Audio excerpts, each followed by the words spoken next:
Lecture 21 of the Indian Contract Act. Breach of contract. हम contract करते क्यों है? हमने चैप्टर 4 में देखा था, परफॉर्म करने के लिए कॉन्ट्रैक्ट करते हैं। जो हमने जैसे बोला था वो हम वैसे ही करेंगे, that is the performance. Prescribe time, prescribe mode, जैसे बोला था, जिसने बोला था वो वैसे ही करेगा तो परफॉर्मेंस माना जाएगा। लेकिन कई बार परिस्थिति ऐसी आती है कि हम परफॉर्म नहीं भी कर सकते। जब हम कॉन्ट्रैक्ट का हमारा जो ड्यूटी है, हमारी जवाबदारी है, रिस्पॉन्सिबिलिटी है, ऑब्लिगेशन है, वो परफॉर्म नहीं करेंगे, प्रोमिसर अपनी जवाबदारी परफॉर्म नहीं करेगा, तो प्रोमिसर के पास से कंपेंसेशन, डैमेजेस, नुकसान भरपाई मांग सकता है। Because there is enforceability. हमने पहले देखा था कि कॉन्ट्रैक्ट में इन्फोर्सेबिलिटी होती है, सोशल एग्रीमेंट में नहीं। आप किसी की शादी में नहीं जाओगे तो आपसे कोई 1000 रुपया नहीं मांगेगा पेनल्टी का। लेकिन इन मर्केंटाइल नेचर ऑफ ट्रांजैक्शन, व्यापारी हमारा जो व्यवहार होता है ना, उसमें almost utmost time is important, place is important. जैसे बोला है, जहां बोला है वहां पे आप परफॉर्म नहीं करोगे तो आपको डैमेजेस पे करना पड़ेगा। तो यहाँ पे इस चैप्टर में हमें actual breach of contract, anticipated breach of contract, उसका डिफरेंस क्या है, उस दोनों में डैमेजेस कैसे चार्ज किए जाते हैं, डैमेजेस कितने तरीके के होते हैं, ordinary damages, special damages, vindictive damages, nominal damages, liquidated damages, deterioration to delay and how to calculate, ये सब टॉपिक हमें लर्न करना है। बने रहिए मेरे साथ, पूरा वीडियो सुनिए तो ही आपको टॉपिक क्लियर होगा। सबसे पहले breach means what? Failure of a party to perform his obligation. मुझे जो करना था वो करने में मैं नाकामयाब रहा, फेल हुआ, नहीं किया मैंने। Breach means failure of a party to perform his obligation. मेरी ऑब्लिगेशन जो थी, जवाबदारी थी, वो अदा करने में मैं नाकामयाब रहा, मैंने नहीं किया। दो तरीके का ब्रीच होता है, हमने कल देखा था, anticipatory breach and actual breach. What is anticipatory? Time से, समय आने से पहले आप मना बोल देते हैं, अच्छा आदमी है, समय आया उससे पहले बोल दिया मुझे नहीं चाहिए, मैं नहीं करूंगा, मेरा कॉन्ट्रैक्ट, मेरा एग्रीमेंट, मेरी ड्यूटी, मेरी प्रॉमिस मैं परफॉर्म नहीं करूंगा, पहले ही बोल दिया।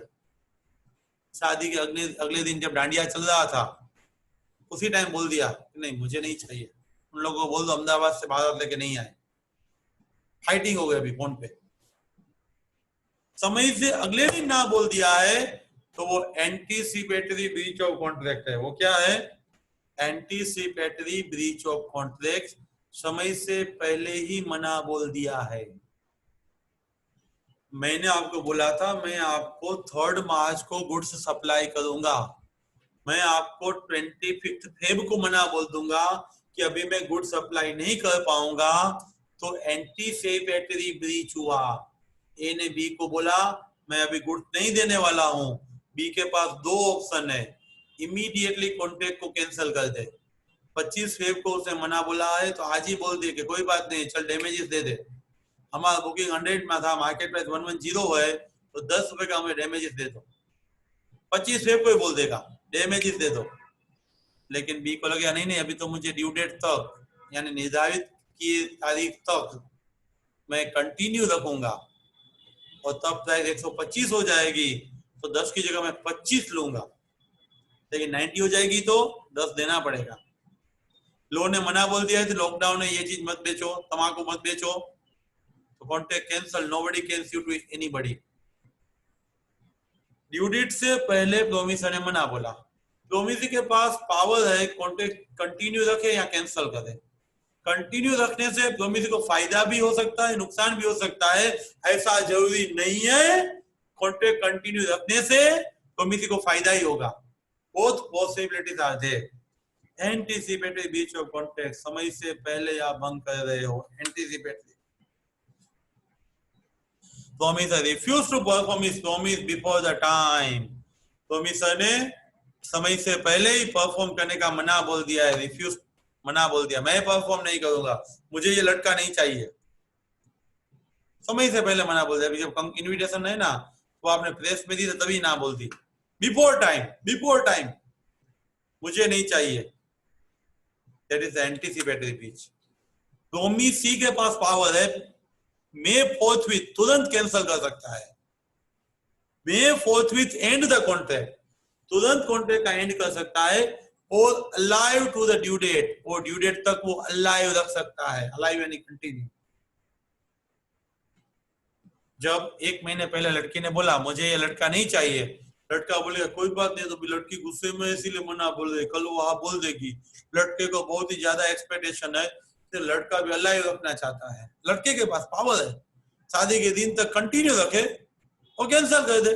लड़की ने तो 1 महीने पहले मना बोल दिया था, लड़की ने 1 महीने पहले मना बोल दिया था, लड़के के पास पावर है कि वो इमीडिएटली कैंसल और कंटिन्यू, फोर्थविथ एंड यानी इमीडिएट कैंसल, तुरंत कैंसल, अलाइव यानी ड्यू डेट तक कंटिन्यू, निर्धारित तारीख तक चालू रहेगा। In both situation damages will be different,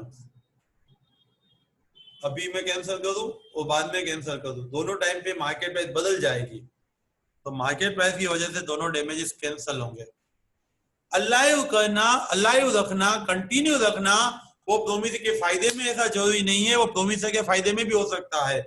To alive is not necessary in the benefit of the promisee only, it can be beneficial to the promiser also. इन्हें बोला है मैं सप्लाई नहीं कर पाऊंगा, बी कंटिन्यू रखेगा, उससे ए को भी फायदा हो सकता है, ऐसा जरूरी नहीं कि बी को ही होगा। एग्जाम्पल बढ़िया सा दिया है, X agrees to Y for selling wheat at ₹100 on 3rd March. X ने Y को बोला था 3rd मार्च को मैं तुझे ₹100 में व्हीट सप्लाई करूंगा। X breach the contract on 2nd Feb, 1 महीने पहले 2nd Feb को बोल दिया लॉकडाउन है, मेरे पास नहीं है, मैं अभी व्हीट सप्लाई नहीं करूंगा। जब मना बोला उसी दिन 2nd Feb को व्हीट का प्राइस था 110। Y के पास 2 ऑप्शन है, 2nd Feb को कैंसिल कर देगा इमीडिएटली, तो ₹10 का कंपेंसेशन पे करेगा। Y has 2 options, either cancel the contract immediately, receive ₹10 or keep continue up to 3rd March. Immediate cancel करके ₹10 Y X से ले लेगा। X का सेल का कॉन्ट्रैक्ट था, X ने बोला था कि मैं सप्लाई करूंगा, X ने बोला था मैं सप्लाई करूंगा, अभी X सप्लाई नहीं कर रहा है, X ने 100 में सप्लाई का बोला था, तो Y ने मार्केट में से 110 में से परचेज किया, Y को ₹10 का नुकसान गया है, वो X से ले लेगा। कंटिन्यूअस ऑफ कॉन्ट्रैक्ट मे और may not be in the benefit of the X के फायदे में ऐसा जरूरी नहीं है, आप जब कंटिन्यू रखोगे तो नुकसान भी हो सकता है, फायदा भी हो सकता है। समझो आपने कंटिन्यू रखा, if price rise to 125 then X will receive 25, वो X के बेनिफिट में हुआ, 110 में 125 हुआ, ₹25 का डैमेज होगा। लेकिन Y से वैसा सिचुएशन हुई तो 100 में बुकिंग था, 2nd Feb को 110 था, 3rd मार्च को 90 हो गया, तो X को ₹10 पे करना पड़ेगा। 3rd मार्च तक लॉकडाउन की वजह से गवर्नमेंट ने बोल दिया जिसके पास व्हीट है ना वो गवर्नमेंट को बेचेगा और किसी को नहीं, nobody will pay the damages, कोई भी damages पे नहीं करेगा, prohibited by government है, nobody will pay the damages, किसी को भी damages पे नहीं करना है। ए ने बी को बोला कि 1 मार्च से उसको तो जॉब पे रख ले, 25 फेब को बोल दिया कि आदमी सही नहीं है, अभी आप उसको जॉब पे मत रखो, तो वो एंटीसिपेटेड ब्रीच हुआ, पहले ही मना बोल दिया। ए ने बी को बोला तेरे बिना और कोई नहीं, तू ही मेरा राम है, तो राम ने बोला तू ही मेरी सीता है, लेकिन बाद में दोनों को मालूम पड़ा ये तो सलमान करीना निकला, ऐसा नहीं, लेकिन बाद में कुछ सिचुएशन चेंज मिली। एट दैट टाइम ही मैरी विद सी, उसने सी से शादी कर ली, शादी से पहले ही ए और बी का कॉन्ट्रैक्ट था, ए को सी अच्छा लगा, अब सी उसको राम लगने लगा तो उसने सी से शादी कर दी। बिफोर ड्यू डेट ये सब हुआ। सिंपल चीज है, एंटीसिपेटरी यानी before due date. Promisor cancel करेगा, प्रोमिसी इमीडिएट कैंसलेशन और अलाइव, दोनों में फायदा भी हो सकता है, नुकसान भी हो सकता है। 100 का बुकिंग था, 2 फेब को 110 है तो 10 पे करना है। अलाइव रखा 3 मार्च को 125 है तो 25 पे करना है। कम हुआ 90 तो 10 लेना है। और कैंसिल यानी गवर्नमेंट ने मना बोल दिया है तो nobody can sue to anybody. इसी एग्जांपल में एक्स का सेल था, एक्स मना बोल रहा है, वाई को 100 की जगह मार्केट में से 110 में परचेस करना पड़ेगा तो 10 का कंपेंसेशन लेगा। 125 में परचेस करना पड़ेगा तो 25 का कंपेंसेशन लेगा। और समझ लो 90 हो जाएगा तो 10 का पेमेंट करना पड़ेगा। एक्चुअल ब्रीच ऑफ कॉन्ट्रैक्ट,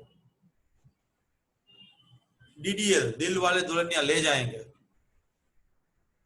बारात आ गई है, मंडप है, ब्राह्मण है, अग्नि है, स्वाहा स्वाहा सस्तिनाइन और दूध पी मींद और व्हाटएवर चालू है। एक बार बारात लंच ले रही है, तो जब ब्राह्मण ने बोला कन्या को बुलाओ और अंदर से आवाज आई कन्या तो भाग गई है, it is nothing but actual breach of contract on or at the due date. Due date के दिन उसे मना बोला है, ड्यू डेट के दिन, एट द टाइम ऑफ और during the performance of contract. 2 फेरे लगा के भाग गई ड्यूरिंग द परफॉर्मेंस, क्योंकि 4 फेरे कंप्लीट नहीं हुए, शादी कहाँ हुई है। During the performance of the contract, one party fails or refuses to perform under the express or implied contract. भाग गई, मना नहीं बोला तो implied हुआ। एक्सप्रेस, मुझे नहीं चाहिए, मुझे नहीं चाहिए, तो वो क्या हुआ, मुझे नहीं चाहिए वो एक्सप्रेस है, भाग गई वो implied है। दोनों सिचुएशन में एक्चुअल ब्रीच ऑफ कॉन्ट्रैक्ट है। ब्रीच एक्सप्रेसली भी हो सकता है, implied भी हो सकता है। जब एक पार्टी कॉन्ट्रैक्ट को ब्रेक करेगी तो अदर पार्टी उस पर स्यू करेगी। At the time or during the performance of the contract, one party fails or refuses to perform under the express or implied contract on scheduled date, other party has a right of action against the party who broken the contract. ए ने मना बोला है तो B ए पे स्यू कर पाएगा। ए agrees to deliver goods to B on first Feb, ए ने agree है फर्स्ट फेब के दिन, but on first Feb a refuse, hence it is actual breach of contract.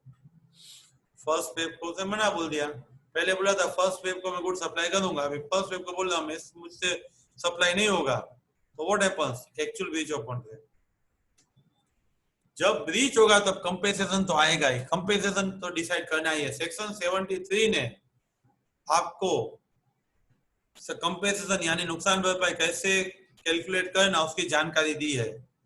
Liability for damages, नुकसान भरपाई की जवाबदारी किस पे आएगी, सबसे पहले जितना अमाउंट कोर्ट निर्धारित करेगी, awarded by court. Monetary compensation awarded by court यानी पैसों का नुकसान भरपाई कोर्ट निर्धारित करती है। Money compensation awarded by court will be the damages. Classification of the damages, सबसे पहले ऑर्डिनरी डैमेजेस, नॉर्मल डैमेजेस। आपका 11 बजे एमपी शाह में सीए फाउंडेशन का एग्जाम है, आपने गैरेज वालों को बोला था कि मुझे 10 बजे गाड़ी चाहिए, लेकिन रीजन नहीं बोला था किसके लिए चाहिए। अब 10 बजे गए, गाड़ी तैयार नहीं थी, तो आप गैरेज वालों को बोलेगे गधे मुझे एग्जाम देने जानी थी, चल अभी 50 रुपया रिक्शा का दे दे, वो ऑर्डिनरी डैमेजेस हुआ। गैरेज वाले ने बोला था 10 बजे मैं गाड़ी रेडी रखूंगा और नहीं रख पाएगा तो रिक्शा चार्जेस है वो पे करेगा, वो नॉर्मल डैमेजेस है, ऑर्डिनरी डैमेजेस है। सबसे पहले ऑर्डिनरी डैमेजेस, डायरेक्ट प्रत्यक्ष नुकसानी, direct loss suffered by injured party, जो जिसको कुछ अग्रीड पार्टी है सहन करना पड़ा है, वैसा प्रोमिसी जो है उसको जितना डायरेक्ट लॉस हुआ है ना वो पे कर पाएगा। जैसे गैरेज वाले ने मना बोला अभी गाड़ी रेडी नहीं है, उस लड़की ने रिक्शा खड़ा रखा तो चली गई, तो 50 रुपया है तो वो गैरेज वाले से ले सकती है। फेशियल डैमेजेस, आप जब अपना टेलर के पास जाओगे और सीए कंप्लीट कर लिया है आपने, कल आपका अहमदाबाद में कैंपस इंटरव्यू होता है।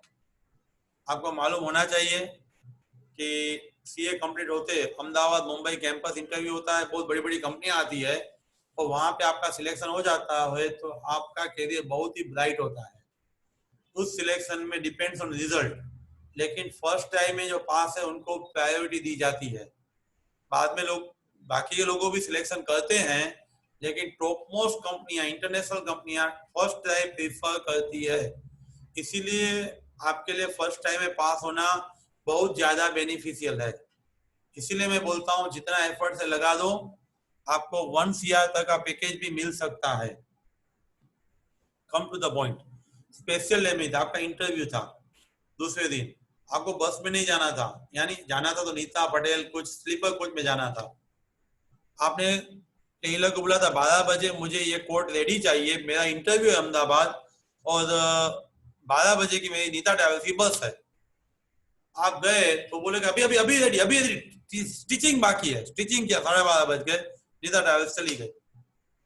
कोई एसटी जाती होगी द्वारका से तो आप उसमें प्रेफर नहीं करोगे। आप दुकान वाले को बोलोगे टाटा इंडी का स्पेशल मुझे रेंट पे करवा दो, मुझे उसका हायर चार्जेस दो। मैंने बोला था तुझे कि भाई मेरा इंटरव्यू है, स्पेशल पर्पस वाज गिवन, विशिष्ट आपने इरादा आपका दिखाया हुआ था। तो वो देखो एसटी का भाड़ा देगा ना तो वो ऑर्डिनरी डैमेजेस होगा। आपने गैरेज वाले को ऐसा ही बोला था मुझे 10 बजे गाड़ी चाहिए, एग्जाम के लिए इंपॉर्टेंस है वो आपने बोला नहीं था, तो रिक्शा चार्जेस लोगे, वो ऑर्डिनरी डैमेजेस। यहाँ पे आपने स्पेसिफिकली बोला है मेरा इंटरव्यू है, नीता का बुकिंग है, तभी भी उसने रेडी नहीं रखा है, तो आप उसको टाटा इंडिका का रेंट ले सकते हो, स्पेशल डैमेजेस ले सकते हो। Special damages allowed with notice except transport. पहले से बोल दिया है तो स्पेशल डैमेजेस ले सकते हैं। Notice of special circumstances should be given. आपने परिस्थिति बताई होनी चाहिए। Fair of Tata indica for the campus interview after being CA और स्पेशल डैमेजेस है। विंडिक्टिव डैमेजेस, लड़के ने लड़की को बोला था तेरे बिना कोई नहीं, अभी एंगेजमेंट पक्की, एंगेजमेंट कर ली, बाद में शादी का मना बोला। दो ही सिचुएशन है, remember vindictive damages apply in 2 situations only. First, that is breach of agreement to marry, and second, wrongful dishonor of the check. आपकी शादी सॉरी आपकी एंगेजमेंट ब्रेक होगी, आपसे उससे अच्छा मॉडल मिल जाएगा। क्यों एंगेजमेंट ब्रेक होते हैं मार्केट में सब लोगों को मालूम पड़ जाते हैं, बड़े बड़े लोग आते हैं बाद में। एंगेजमेंट ब्रेक से अच्छा मॉडल मिल जाएगा आपको, वैसे कोई आपको नुकसानी नहीं है, लेकिन आपकी भावनाएं आपकी फीलिंग्स है उसको हर्ट हुआ है, इसलिए आप विंडिक्टिव डैमेजेस बहुत बड़ा अमाउंट मांग सकते हो। सजात्मक है, प्यूनिटिव है, बहुत बड़ा अमाउंट मांग सकते हो। कोई मना बोलता है ना शादी के लिए, एक बार हाँ बोलने के बाद तो कोर्ट में जाके बड़ा अमाउंट मांग सकते हो। और आपका बैलेंस अकाउंट में पड़ा था और डिसऑनर हुआ चेक, तो आपको फ्यूचर में लोन लेने जाओगे तो लोन में प्रॉब्लम होगा। आप पे कोई स्यू करेगा, चेक डिसऑनर की वजह से पेपर में आपका नाम आएगा, आप सीए हो, आपकी रेपुटेशन बिगड़ जाएगी, प्रतिष्ठा लॉस है। आप 10,000 के चेक के सामने 10 लाख मांग सकते हो। Vindictive damages, punitive damages, exemplary damages allow in 2 situations, breach of promise to marry and wrongful dishonor of the check. First में रेपुटेशन लॉस्ट है, लड़के ने लड़की को क्या बोला होगा, लड़की मना कर रही है, रेपुटेशन लॉस्ट है, लोगों को मजा आता है ऐसी बात करने में। Injury due to feelings, feelings what होता है, ये 2 सिचुएशन की वजह से डैमेजेस आर वेरी हेवी, बहुत बड़ा डैमेजेस हो सकता है। नॉमिनल डैमेजेस, एक्चुअल में कोई लॉस है ही नहीं। आप लेक्चर में लेट आओगे, मैं 10 रुपए की पेनल्टी रखूंगा, मुझे क्या लॉस है, कि ना आप दूसरी बार लेट न आओ, इसके लिए डैमेजेस अवॉर्ड किए जाते हैं, मे बी 10 पैसे। No actual loss, only court award है ₹1 और 10 पैसे for the non fulfilment in future. Future में आप सुधर जाओ ना, इसीलिए डैमेजेस में चार्ज कर रहा हूं, मुझे कोई लॉस नहीं हुआ है, तो नॉमिनल डैमेजेस है। Deterioration caused by delay, deterioration यानी डिक्रीज इन वैल्यू, आपकी वैल्यू कम हो गई। आपने अहमदाबाद फोन किया था, मुझे कल सुबह 10 बजे गुड्स चाहिए, मेरा एक कस्टमर है वो लेने के लिए रेडी है, कल सवेरे से पहले आ जाना चाहिए। आपने फोन किया, कल सवेरे नहीं आया, 2 दिन के बाद आया, आपका एक कस्टमर 1000 रुपीज में परचेस करने के लिए रेडी था, अभी वो कस्टमर चला गया, अभी मार्केट में कब कोई कस्टमर आएगा और कितने में लेगा मालूम नहीं है, मे बी 800 में लेगा, तो 200 का वैल्यू डिक्रीज हुआ। Deterioration caused by delay, delay की वजह से डिक्रीज हुआ।